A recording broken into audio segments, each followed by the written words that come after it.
আসল মেসি কোনো বিশ্বকাপ জেতেনি, বরং বিশ্বকাপ জিততে ভুয়া নকল মেসিকে মাঠে নামিয়েছিল আর্জেন্টিনা। শুধু কি মেসি, ফাইনালে চমক দেখানো আনহেল ডি মারিয়াও ছিলেন নকল। তাদের দুজনের চেহারার দুটি এলিয়েন খেলেছিল আর্জেন্টাইন জার্সিতে, এমনটাই দাবি করেছেন উরুগুয়ের এক স্বঘোষিত বিজ্ঞানী ও গবেষক। মেসি, ডি মারিয়া বাদেও বিশ্বকাপে আরো বেশ কিছু খেলোয়াড়ের পরিবর্তে ভিন গ্রহের মানুষ মাঠে নেমেছিল বলেও জানান তিনি। তার গবেষণা নিয়ে আরো বিস্তারিত থাকছে প্রতিবেদনে। ৩৬ বছরের আক্ষেপ মেটাতে মাঠে নামলেন মেসি, হেরে বসলেন সৌদি আরবের সাথে। অথচ সেই আর্জেন্টিনাই জিতল বিশ্বকাপ। টুর্নামেন্টের সেরা খেলোয়াড় হলেন লিওনেল মেসি।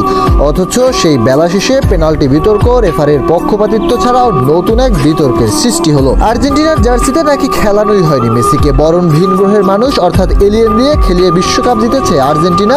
প্রকাশ পেল এমনই এক খবর। উরুগুয়ের এক স্বঘোষিত এলিয়েন গবেষক দাবি করেছেন এমনই কিছু হাস্যকর তথ্য। ইউটিউবের লরের সঙ্গে এক সাক্ষাৎকারে এসে এমন চমক জাগিয়েছে পেদ্রো গঞ্জালেস। সেই সাক্ষাৎকারে যা যা বলেছেন তাতে মেসি ও ডি মারিয়ার ক্লোন আর্জেন্টিনার হয়ে খেলেছে, এটি সবচেয়ে কম চমক জাগানো। আছে আরও হাস্যরস জমানো কথা। তার দাবি 2022 বিশ্বকাপ আর্জেন্টিনাকে জিততেই হতো, আর তা নিশ্চিত করতে দল একাধিক ক্লোন ব্যবহার করা হয়েছে। বিশ্বকাপ ফাইনালে গোল করা দুই ফুটবলার মেসি ও ডি মারিয়া নাকি ক্লোন ছিলেন। সেটি তিনি কিভাবে বুঝতে পেরেছেন তা জিজ্ঞেস করায় উত্তর দেন, মেসির কান রূপকথার প্রাণীর মতো উপরের দিকে খাড়া, কিন্তু বিশ্বকাপে মেসির কান গোল ছিল। আর আর্জেন্টিনাকে কেন বিশ্বকাপ জিততে হতো, এর উত্তরটা ছিল আরও বিচিত্র। আর্জেন্টিনাকে জিততে হতো 2024 সালে আর্জেন্টিনায় পুরো বিশ্ব আশ্রয় নেবে এবং কোটি কোটি মানুষ সেখানে থাকতে আসবে। পেদ্রো গঞ্জালেসের দাবি, মেসি ও ডি মারিয়ার ক্লোনগুলো একটি গ্রুপের সদস্য যাদের ক্লাস 1 বলে ডাকা হয়। খেলাধুলায় এখন তাদের প্রচুর ব্যবহার বেড়েছে, কারণ অন্যদের তুলনায় তাদের গতি বেশি। শুধু আর্জেন্টিনা নয়, অন্য দলেও ক্লোন ব্যবহার করেছে বলে দাবি উরুগুয়ের এই স্বঘোষিত ইউফোলজিস্টের। ফাইনালে হ্যাট্রিক করা ও টুর্নামেন্টের সর্বোচ্চ গোল স্কোরার কিলিয়ান এমবাপ্পেরও দাবি ক্লোন খেলেছেন বিশ্বকাপ। তার দাবি কাতারে ক্লোন ভর্তি ছিল, সবাই তাদের দেখলেও বুঝতে পারেনি কেউ, এমবাপ্পেও সেই ক্লোন। শুধু আর্জেন্টিনা বা ফ্রান্স না, প্রথম আফ্রিকান দল হিসেবে বিশ্বকাপের সেমিফাইনালে ওঠা মরক্কো দলের ব্যাপারেও একই মত পেদ্রো গঞ্জালেসের। তার দাবি, দলে একাধিক ক্লোন থাকার কারণেই সবাইকে চমক দিয়েছে মরক্কো। ক্লোন ছাড়া নাকি এমন কিছু সম্ভব হতো না আরব দলটির।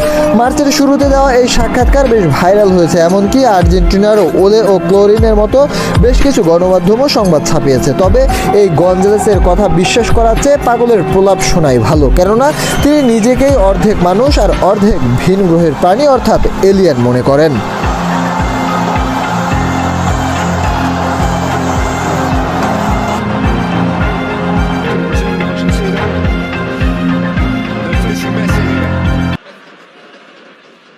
Messi held up by Guardiol. Messi away from Guardiol. And Argentina all but in the final. Julian Alvarez with the finish. Messi again with the marvellous mischief. Well, a heartbeat. And Messi!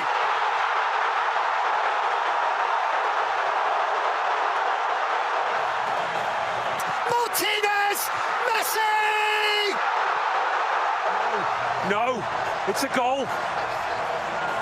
And that watch on the wrist to the ref does not lie.